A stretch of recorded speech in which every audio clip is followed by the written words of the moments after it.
अमीर सहेली का बड़ा घर। क्या हुआ माँ, बहुत परेशान लग रही हो? बेटी, आज हमारे घर में अन्न का एक दाना भी नहीं बचा। माँ तुम फिक्र मत करो, आज हमें बहुत बड़े घर से एक इनविटेशन मिला है। हमारे स्कूल में एक लड़की पढ़ती है, उसके पापा के इस शहर में बहुत सारे होटल हैं।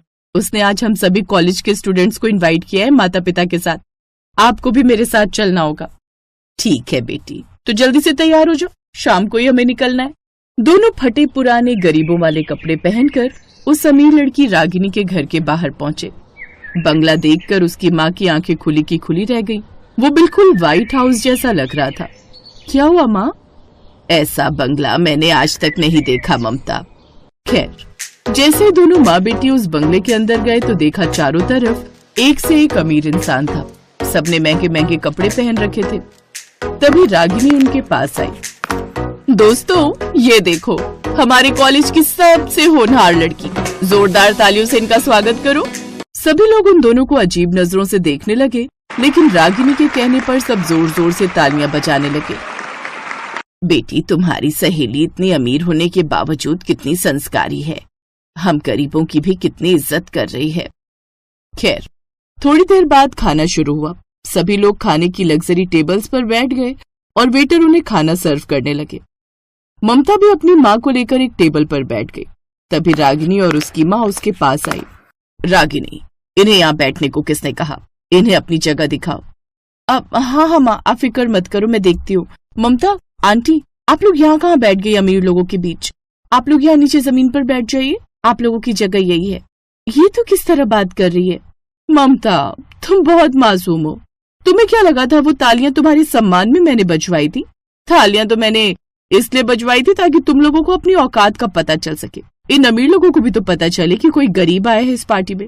तुम लोगों के लिए मैं इतनी महंगी महंगी प्लेटें बर्बाद नहीं कर सकती। मेरा बंगला करोड़ों का है, यहाँ की फर्श भी बहुत कीमती है। रागिनी की बातें सुनकर ममता को बहुत गुस्सा आया। उसने अपनी माँ का हाथ पकड़ा और उठ खड़ी हुई। तुझे अपने करोड़ों के बंगले पर बहुत घमंड है ना? मैं इन सब के सामने तुझसे वादा करती हूँ कि ये बंगला एक दिन मैं खरीद लूंगी। दोस्तों, मम्मी डैडी देख रहे हो ये भिखारन क्या कह रही है? कपड़े खरीदने की औकात नहीं है और बोलती है ये बंगला खरीदेगी। चलो माँ, बहुत हो गई बेइज्जती।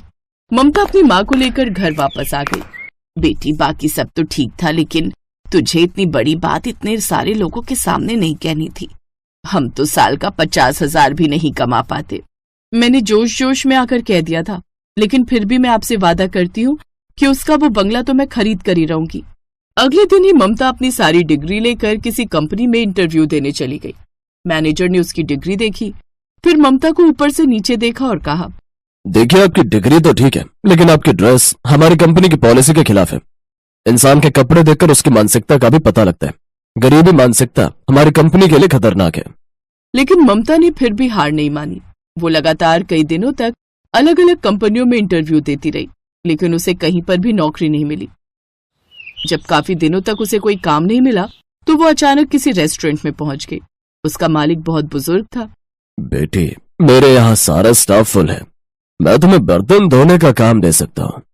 ठीक है बाबा, मैं ये काम करने को भी तैयार हूँ। तो अब ममता उस होटल में बर्तन धोने का काम करने लगी।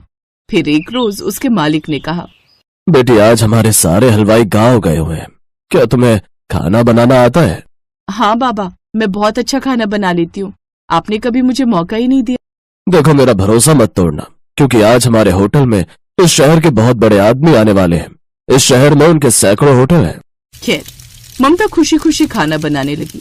थोड़ी देर में उनके होटल में उसकी सहेली रागिनी अपने माँ बाप के साथ आई। इसका मतलब बाबा रागिनी के पापा की बात कर रहे थे। रागिनी अपने माँ बाप के साथ एक टेबल पर बैठ गई, लेकिन उसने ममता को बर्तन धोते हुए और खाना बनाते हुए देख लिया था। थोड़ी देर बाद ममता उन सबको खाना सर्व करने लगी। तू तो मेरा बंगला खरीदने वाली थी ना, और यहाँ पर बर्तन धो रही है, खाना बना रही है और हमारे लिए खाना सर्व कर रही है। बेटी, इन गरीबों के मुंह नहीं लगते, चुपचाप खाना खाओ।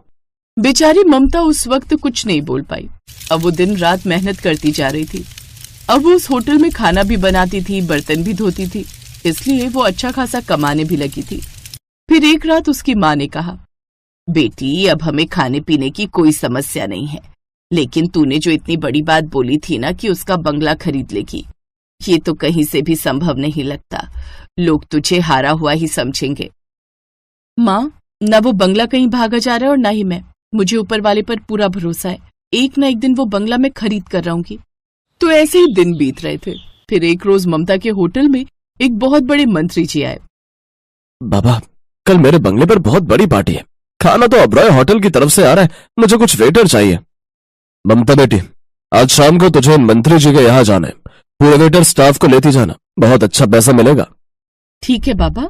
मंत्री जी, आप फिक्र मत कीजिए, आपको शिकायत का कोई मौका नहीं मिलेगा।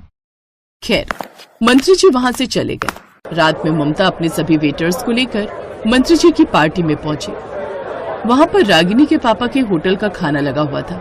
रागिनी की फैमिली भी वहीं मौजूद थी। उसने जैसे ही ममता को देखा वैसे ही उसके पास चली आई। तुझे पता है यहाँ पर मेरे डैडी का खाना चल रहा है और तू यहाँ पर वेटर है। वैसे कब खरीदने वाली है तो मेरा बंगला? रागिनी ममता से बात कर ही रही थी कि तभी कुछ मेहमान अचानक चिल्लाने लगे। मंत्री जी, ये सब क्या है? हमारे खाने में केकड़ा निकला और रोटियों में तो फफूंद लगी हुई है। मंत्री जी भागते हुए आए। जब खाना चेक किया गया तो खाना 4 दिन पुराना निकला। उन्होंने रागिनी के डैडी को बुलाया। सारे लोग वहीं इकट्ठा हो गए। मिस्टर ओबराय, इस शहर में मैंने ही तुमको सारे होटल के टेंडर्स दिलाए थे और आपने मेरे ही साथ ऐसा किया। मैं इसी वक्त सारे कॉन्ट्रैक्ट तुमसे वापस लेता हूँ। मुझे तो तुम पर पहले ही शक था, लेकिन अब खाने का क्या होगा? मंत्री जी, फिक्र मत कीजिए, मैं बस 1 घंटे के अंदर सब लोगों के लिए ताजा खाना बना दूंगी। ममता ने 1 घंटे के अंदर अपने साथियों के साथ मिलकर खाना बना दिया। सभी मेहमान उंगलियां चाटते रह गए। मंत्री जी, आपको ऐसे लोगों को मौका देना चाहिए। इस लड़की के हाथ में तो ओबराय साहब के खाने से 10 गुना बेहतर स्वाद है। ममता बेटी, आज से इस शहर के होटल के सारे टेंडर मैं तुम्हें देता हूँ। मैं 10 करोड़ इन्वेस्ट भी करूंगा। तो इस तरह ममता कुछ ही महीनों में करोड़पति बन गई। उधर रागिनी का परिवार सड़क पर आ गया। उसके बंगले की बोली लगी और सबसे बड़ी बोली ममता ने लगाई। रागिनी ने खुद अपने हाथों से ममता को चाबी दी। मैंने कहा था ना रागिनी कि मैं ये बंगला तुझसे खरीद कर ही रहूंगी। आज के बाद किसी को भी छोटा समझने की कोशिश मत करना। और वैसे अंकल, मुझे छोटे लोगों से बात नहीं करनी चाहिए ना, इसलिए मैं अब आपकी बेटी से कभी बात नहीं करूंगी। चलती हूँ, गुड बाय। उस दिन के बाद ममता अपनी माँ के साथ उसी करोड़ों के बंगले में खुशी खुशी रहने लगी।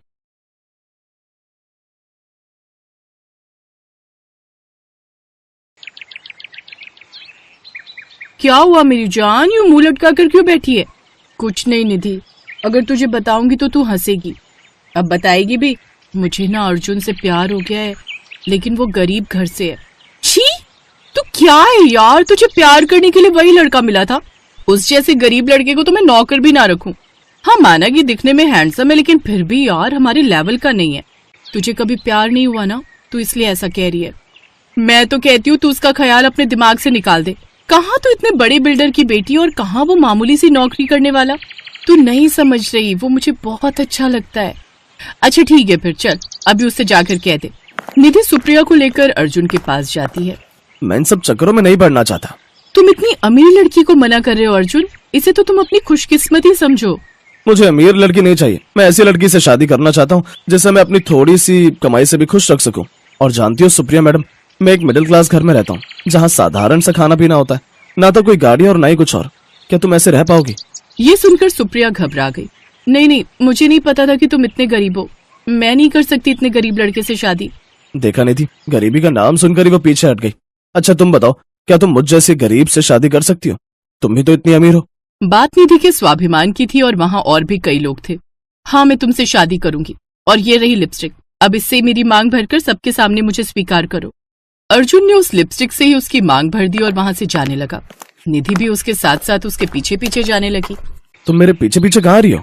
अभी कुछ देर पहले तो तुमने मेरी मांग भरी, उस हिसाब से अब मैं तुम्हारी पत्नी हूँ। अब मैं तुम्हारे साथ तुम्हारे घर में ही तो रहूंगी। एक बार फिर सोच लो निधि। अब तो सोच लिया, और ये सब तुम्हें मेरी मांग भरने से पहले सोचना चाहिए था। अब तो तुम्हारी नाक में दम न कर दूं तो कहना। चलो देखते हैं कौन किसकी नाक में दम करता है। निधि अर्जुन के साथ उसके घर चली गई। घर आकर उसने सारी बात अपनी सास को बताई। अब शादी चाहे जिस भी हालात में हुई हो, लेकिन ये अब इस घर की बहू है। बहू, आज से वो वाला कमरा तुम्हारा है। अगली सुबह निधि सोकर उठी तो उसने अर्जुन से कहा, अर्जुन जाओ मेरे लिए चाय लेकर आओ, नाश्ता मैं बाद में करूंगी। यहाँ कोई नौकर नहीं है, यहाँ खुद ही चाय बनानी पड़ेगी। चलो उठो और जाओ और खुद जाकर कॉफी बनाओ। अच्छा ये बात है, ठीक है, मैं अभी चाय बनाकर लाती हूँ। निधि रसोई में गई और चाय में चीनी की जगह ढेर सारा नमक डालकर ले आई। जैसे ही सबने चाय पी, छी भाभी, ये आपने कैसी चाय बनाई है? क्या तुम्हें चाय तक बनानी नहीं आती? हाँ, नहीं आती, क्योंकि वहाँ सब काम मेरे घर के नौकर करते हैं। खाना बनाने के लिए अलग, साफ सफाई के लिए अलग, घर के हर काम के लिए अलग अलग नौकर। ये सुनकर सब चौंक गए कि उनके घर इतनी अमीर बहू आई है। फिर उसकी सास बोली, बहू कोई बात नहीं, मैं तुम्हें चाय बनाना सिखा दूंगी। हमारे घर में कोई नौकर नहीं है, इसलिए सारे काम हम सब मिलकर करते हैं। घर में सभी उसका खूब ख्याल रखते, लेकिन निधि थी कि वो तो जानबूझकर बस नुकसान पर नुकसान करती रहती। लेकिन अमीर घर से आई बहू ना तो वहां चैन से सो पाई और ना खा पाई, जिस कारण निधि की तबीयत बिगड़ गई। कई दिन बीत गए लेकिन वो ठीक नहीं हो पाई। देखिए, इनकी आंतों में बहुत ज्यादा इन्फेक्शन फैल गए, जो आसानी से ठीक नहीं होगा। उसे शहर के बड़े अस्पताल ले जाना होगा। निधि ने देखा कि सभी उसकी बड़ी चिंता कर रहे हैं। उसने अपनी सास सरला को अर्जुन से बात करते हुए सुना, माँ, बड़े हॉस्पिटल में दिखाने लायक हमारे पास पैसे कहाँ हैं? लेकिन इलाज करवाना भी तो जरूरी है, अगर तबीयत ज्यादा बिगड़ गई तो। नहीं माँ, मैं उसे कुछ नहीं होने दूंगा। वो इस घर की इज्जत है। लोग तो यही कहेंगे कि अमीर बहू का ख्याल नहीं रख पाए। मैं कहीं से पैसे उधार लेकर देखता हूँ, लेकिन अगर नहीं हो पाया तो मैं ये घर बेच दूंगा। लेकिन ये तो तेरे बाबा की आखिरी निशानी है ना। हाँ माँ, लेकिन अपनी पत्नी को बचाने के लिए मैं कुछ भी करूंगा। ये सब सुनकर निधि को बड़ा दुख हुआ। वो देख रही थी कि सब उसे कितना प्यार करते हैं। तभी वो अचानक से बेहोश हो गई। उसकी तबीयत ज्यादा बिगड़ने लगती है। अर्जुन जल्दी से उसे अस्पताल ले जाता है। वो अपना घर बेच देता है और उसका इलाज करवाता है। निधि का इलाज होता है और वो कुछ दिन बाद पूरी तरह ठीक हो जाती है। अस्पताल से लौटकर जब वो घर आती है तो देखती है कि उसका ससुराल एक झोपड़ी में बदल चुका है। अर्जुन, हमारा घर? अब हमें यहीं रहना होगा निधि। निधि को समझते देर नहीं लगी कि उसके इलाज की खातिर अर्जुन ने अपना घर बेच दिया है, जो कि उसके पिता की आखिरी निशानी थी। वो सबके साथ उसी झोपड़ी में रहने लगती है। कुछ दिन बाद अर्जुन का जन्मदिन था और निधि उसे कुछ ऐसा देना चाहती थी जिसे देख अर्जुन का चेहरा खिल उठता। कुछ दिन बाद, चलो तो अर्जुन, चलिए माँ जी, ननद जी, आप सभी अपनी आंखें बंद रखिएगा। ओफो, ये क्या बचपना है निधि, अब तो आंखें खोलने दो। अब सब अपनी आंखें खोलो। वो सब अपनी आंखें खोलते हैं तो सामने अर्जुन के जन्मदिन का केक रखा हुआ था और घर को सजाया हुआ था। लेकिन उससे भी ज्यादा हैरान वो सब ये देखकर थे कि वो सब उसी घर में खड़े हैं जो उन्होंने बेच दिया था। ये सब मेरे पतिदेव का जन्मदिन का तोहफा। इसका मतलब मेरी अमीर बहू ने अपना ससुराल खरीद डाला। आप सब मेरे लिए इतना कर सकते हो तो क्या मैं इतना सा नहीं कर सकती? उस रोज मैंने आप दोनों की सारी बातें सुन ली थी, लेकिन मैं कुछ कह पाती उससे पहले ही मैं बेहोश हो गई और जब होश आया तब तक बहुत देर हो चुकी थी। मेरे माँ बाप के मरने के बाद उनकी इकलौती बेटी होने के नाते सब कुछ मेरा ही था। मैं पैसे से तो बहुत अमीर हूँ, लेकिन प्यार में उतनी ही गरीब। मुझे प्यार करने वाला कोई नहीं था। यहाँ आकर मैंने जाना कि प्यार क्या होता है और घर किसे कहते हैं। अर्जुन, तुम्हारे साथ रहते रहते मुझे सचमुच में तुमसे प्यार हो गया। प्यार तो मैं भी तुमसे करने लगा हूँ बहुत निधि, तभी तो अपनी जान से प्यार है। अपने इस घर को, जो कि बाबूजी की आखिरी निशानी थी, उसे बेचने के लिए तैयार हो गया था। अब वो सब एक साथ खुशी खुशी प्यार से रहने लगे।